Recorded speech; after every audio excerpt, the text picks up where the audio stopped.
causing these high rates of body dissatisfaction, and why are women more at risk than men? External forces, such as culture and society, may be to blame.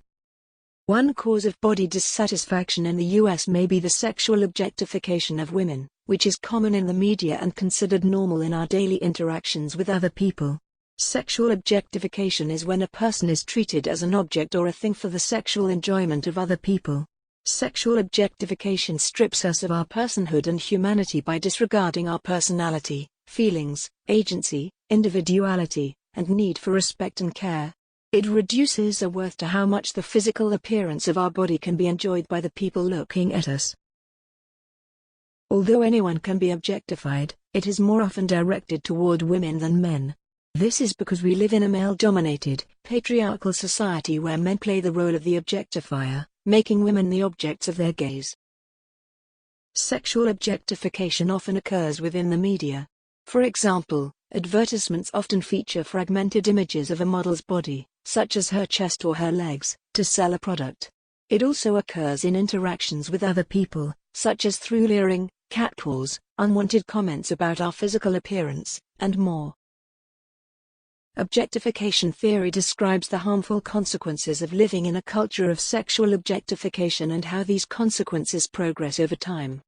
When we are treated as an object, we may begin to internalize this objectification over time and start treating our own body like an object. This is called self-objectification, where we imagine our body from an observer's point of view. We focus on how we look over how we feel, believing that our outward appearance matters more than our inner thoughts, feelings, and desires. When we self-objectify, our worth and self-esteem is defined by our appearance. Self-objectification causes body dissatisfaction because we are constantly scrutinizing our appearance for flaws and things to improve on, according to how society thinks we should look. The research shows that self-objectification leads to feeling ashamed of our body, and can cause bad outcomes like depression, eating disorders, and sexual dysfunction. In this way, it's clear the sexual objectification of women in our society is harmful. In fact, a famous experiment shows the effects of self-objectification. In this experiment, 82 participants, 40 men and 42 women, were randomly assigned to wear either a swimsuit or a sweater to the study. They then filled out some questionnaires and took a math exam.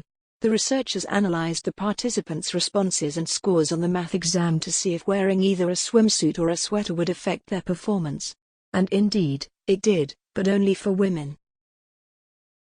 For men, those who were wearing a swimsuit reported being just as satisfied with their bodies as the men who were wearing a sweater. Additionally, men wearing a swimsuit performed just as well on the math test as men who were wearing a sweater. For women, however, the results were different. Wearing a swimsuit resulted in lower satisfaction with their bodies and lower scores on the math test, compared to women who were wearing a sweater. These findings show that being put in an objectifying situation, such as wearing a bikini to a math test, is detrimental because it actually affects women's attention and mental performance and makes people feel worse about their bodies.